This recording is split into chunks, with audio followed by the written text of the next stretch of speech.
à tous, merci à vous de nous rejoindre sur Monaco Info pour cette toute première édition de la semaine. En voici les principaux titres. Remise des grandes médailles Albert Ier, 97e congrès de l'Union des A, des anciens. La collection voyageuse du NMNM vous sera dévoilée et à l'issue de ce journal, retrouvez votre mag Actu Sport entièrement dédié au bilan des JOJ qui se déroulaient à Buenos Aires. Les grands noms du monde marin sont chaque année honorés par l'Institut océanographique. La remise des médailles Albert Ier vient d'être organisée au cœur du Temple de la mer, le musée océanographique. C'est un récit signé Patricia Navarro. Connaître, aimer, protéger les océans. La devise de l'Institut océanographique illustre bien l'action des personnalités du monde de la mer qui sont récompensées chaque année lors de la remise des grandes médailles Albert Ier. Le commandant Cousteau, Leonardo DiCaprio, Sandra Bessudo, pour ne citer qu'eux, ont reçu cette distinction par le passé. Et cette année, dans la grande salle du musée océanographique, c'est une navigatrice entrée dans la légende lors du Vendée Globe Challenge au début des années 2000 et en battant le record du tour du monde à la voile en solitaire en 2005 qui a été distinguée. Ellen MacArthur a désormais une fondation qui porte son nom et dont la mission est d'accélérer la transition vers l'économie circulaire. C'est son engagement sans faille en faveur des océans qui est aujourd'hui salué. Elle a reçu la grande médaille Albert Ier dans la section médiation. Aujourd'hui, on prend une ressource, on fait fabriquer quelque chose, à la fin on le jette avec une économie circulaire. Dès le début, tout est conçu pour cycler les matériels, les composants, les produits eux-mêmes. Et on a le potentiel de régénérer les capitaux naturels et les écosystèmes. Et en fait, dès le début, on élimine les déchets et les pollutions. Pour moi, oui, j'ai ce médaille et je suis très touchée d'avoir reçu. Mais en fait, c'est l'équipe avec laquelle je travaille pour moi qui doivent être les bénéfices. Et je serais fière de rentrer avec ça pour eux parce qu'on travaille vraiment en temps d'équipe. On est 125 là maintenant qui travaillent sur le sujet et c'est pour moi, c'est pour eux. Il est lui biologiste et biophysicien de formation, mais sa passion pour les mers et océans l'a conduit à lancer la formidable aventure Tara Océan. À travers un tour du monde de 3 ans avec 50 escales, cette expédition a permis de mieux cerner les effets du réchauffement climatique sur les systèmes planctoniques et coralliens. Je pense que c'est l'ensemble de la société qu'il faut mobiliser, il faut réussir. C'est ça qui est très complexe, parce que c'est pas seulement dans nos pays qu'il faut le faire, mais au niveau du monde entier. Et donc il y a un gros problème de communication, d'information, et puis aussi de proposer des solutions. Mais je pense qu'il y a un problème fondamental, c'est que la structure économique actuelle du monde est dirigée vers le profit, et donc il faut réussir à progressivement à combiner les impératifs écologiques avec les impératifs économiques. Les 2 grandes médailles remises à Ellen MacArthur et Eric Carsanti sont donc venues couronner l'engagement de 2 figures reconnues du monde de la mer, mais l'Institut océanographique souhaite aussi mettre en lumière le travail de jeunes étudiants au service des océans. Andrea Thiebaud a ainsi été récompensé pour sa thèse sur les fous du Cap et la façon notamment dont s'approvisionnent en nourriture ces oiseaux. Quant à Casimir de la Vergne, ce sont ses recherches sur les éléments du cycle de la vie de l'eau antarctique de fond qui ont été saluées. Le congrès de l'Union des A vient de s'achever en principauté. C'est un congrès qui réunissait plusieurs associations d'anciens élèves. L'occasion pour les adhérents de redevenir, le temps de ces 3 jours, un collégien ou un lycéen. Dominique Poulain vous en dit plus. Pendant 5 jours, l'association des anciens élèves du lycée Albert Ier a organisé le 97e congrès de l'Union des A, dont le but est de fédérer toutes les associations d'anciens et d'anciennes élèves de lycées et collèges français. Une fédération bâtie sur l'amitié. Ce rassemblement a fait des heureux. Si le temps a passé, le plaisir de se retrouver est resté intact. Paulette est venue spécialement de Paris. Elle est âgée de 94 ans, mais ne les fait pas. Une atmosphère de convivialité qui est très agréable. On retrouve des gens de toutes les provinces, c'est vraiment. Et puis alors on visite des régions qu'on ne connaît pas forcément. Et ça change chaque année. C'est ça qui est très...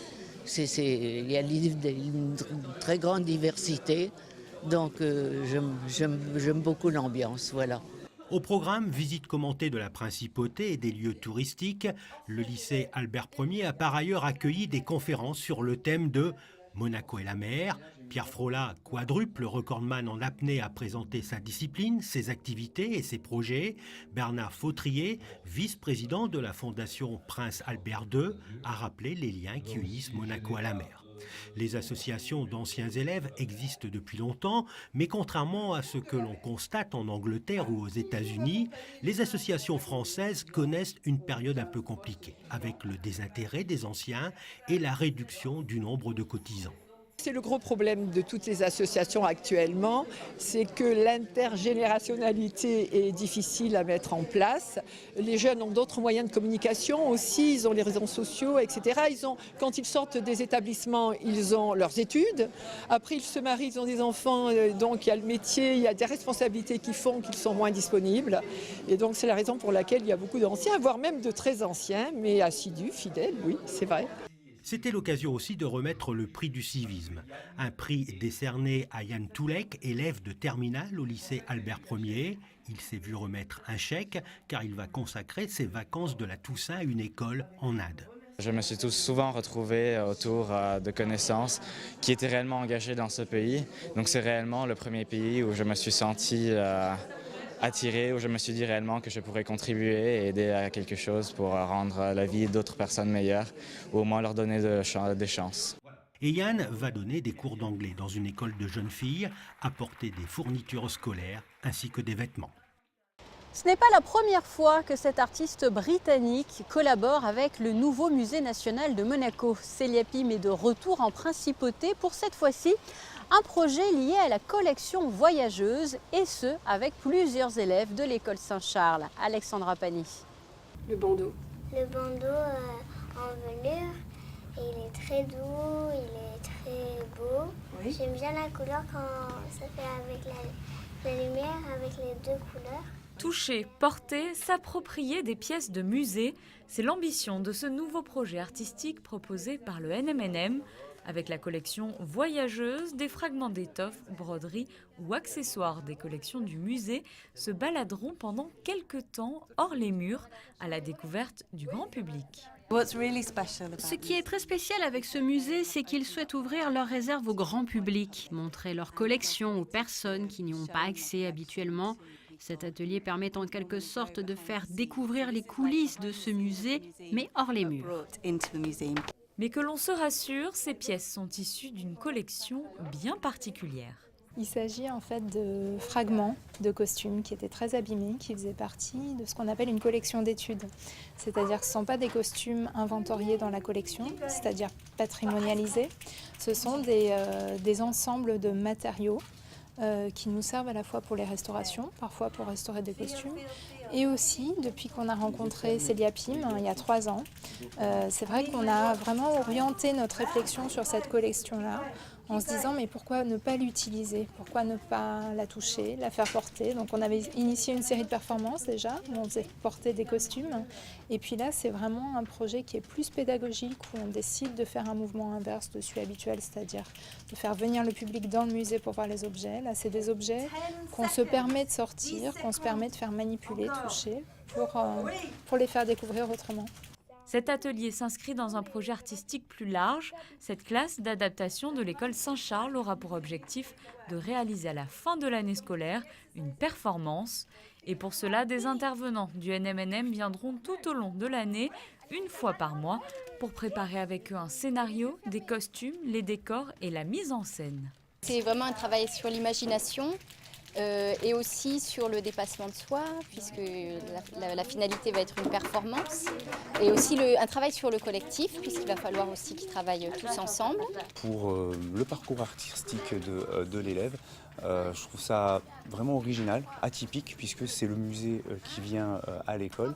Et surtout, voilà, on transgresse un interdit qui est de toucher les pièces du musée.